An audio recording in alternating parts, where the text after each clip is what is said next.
For nearly 2 centuries, India was under British colonial rule. The British Empire controlled vast territories, exploiting the subcontinent's resources for their own economic benefit. While British rule brought some infrastructural developments, like railways, telegraphs, and a unified legal system, it also led to widespread poverty, famines, and repression. The Indian population grew increasingly disillusioned with foreign domination. The Indian Rebellion of 1857, also known as the First War of Independence, was a turning point. Though it was suppressed, it ignited a sense of nationalism among Indians. In the late 10th century, several political organizations began to demand greater representation, and by the early 20th century, the Indian National Congress, INC, became the foremost voice of the Indian independence movement. The INC advocated for self-rule and independence from Britain. However, the British were not the only rulers in the Indian subcontinent. The Muslim population, a minority compared to the Hindu majority, also had concerns about their future in a newly independent India.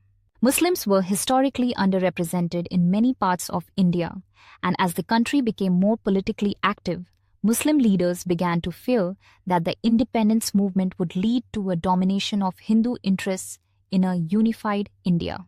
The political divide between Hindus and Muslims began to solidify in the early 20th century. The All India Muslim League, founded in 1906, began to advocate for the rights of Muslims within a united India. However, as the INC pushed for self-rule, tensions increased, particularly after the 1919 Jallianwala Bagh massacre, where British troops killed hundreds of unarmed Indians, many of whom were Muslim. In the 1930s, Muhammad Ali Jinnah, leader of the Muslim League, articulated the vision of a separate nation for Muslims. Jinnah argued that Muslims and Hindus were distinct nations with their own customs, culture, and religions, and therefore should not be ruled by the same government. This idea was rejected by the INC, which argued for a united India. However, Jinnah's vision gained increasing support among Muslims, particularly after the failure of the 1937 provincial elections, where the INC dominated Hindu-majority areas, leaving Muslims feeling further marginalized. The political and religious divide deepened as the INC and the Muslim League began to see each other as rivals. The Muslim League's demand for a separate Muslim state, known as the two-nation theory, was solidified by the Lahore Resolution of 1940. Jinnah's demand for an independent Pakistan, a separate state for Muslims, was clear, and over the years it gained increasing traction. As World War II drew to a close, the British were in no position to maintain control over India. With increasing civil unrest and demands for independence from both the INC and the Muslim League, British Prime Minister Clement Attlee decided it was time to leave India.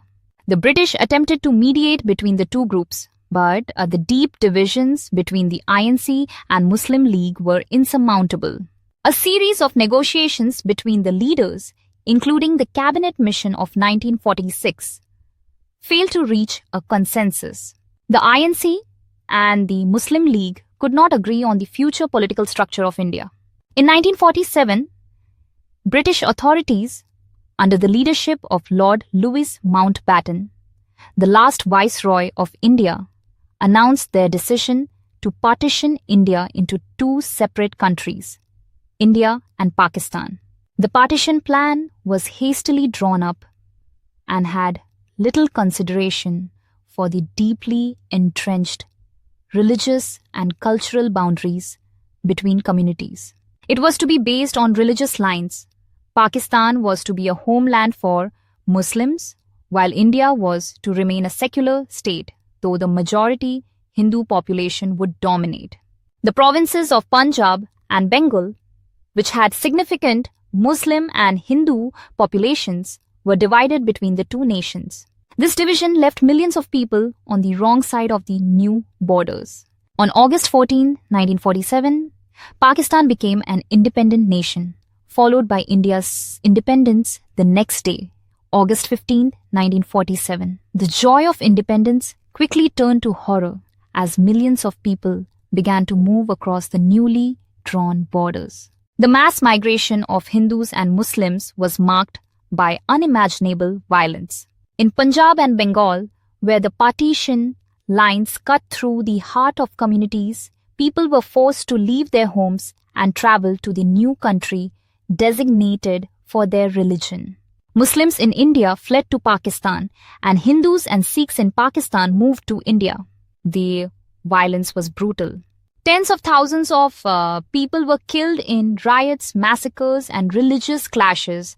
Entire villages were destroyed, and women were abducted, raped, and forced into marriages. The human toll was staggering, with estimates ranging from 200,000 to 2 million deaths, and an estimated 14-18 million people were displaced. The aftermath of partition left deep scars on both nations. For India, it marked the beginning of a complex and challenging journey as a newly independent, secular, and multi-religious state. India embraced democracy, and under the leadership of Jawaharlal Nehru, the first Prime Minister, the country embarked on a path of economic development and social progress. However, tensions with Pakistan were immediate as the two nations began to navigate their complex relationship. For Pakistan, partition meant the realization of the dream of a Muslim-majority state, but it also brought its own challenges.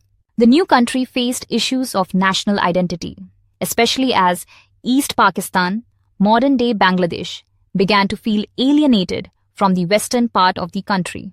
The creation of Pakistan also meant that millions of Hindus and Sikhs who lived in Pakistan were forced to flee to India, while millions of Muslims left India for Pakistan.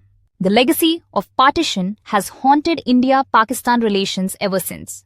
Border disputes, particularly over the region of Kashmir, have led to several wars between the two countries, and the division has fostered deep mistrust and animosity.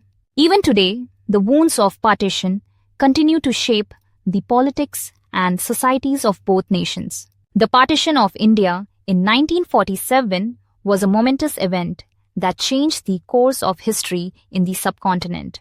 While it fulfilled the desire of Muslim nationalists for a separate state, it also brought with it horrific consequences, violence, displacement, and loss of life on an unimaginable scale. The legacy of the partition endures in the tensions between India and Pakistan, as well as in the lives of the people who were affected by the division. The story of the India-Pakistan divide is not just a tale of political rivalry, but also one of human suffering, displacement, and survival. It is a story that continues to shape the relationship between the two nations and influences the lives of millions of people to this day. The hope for reconciliation and peace, while ever present, remains a distant goal as the shadow of partition looms large over the subcontinent.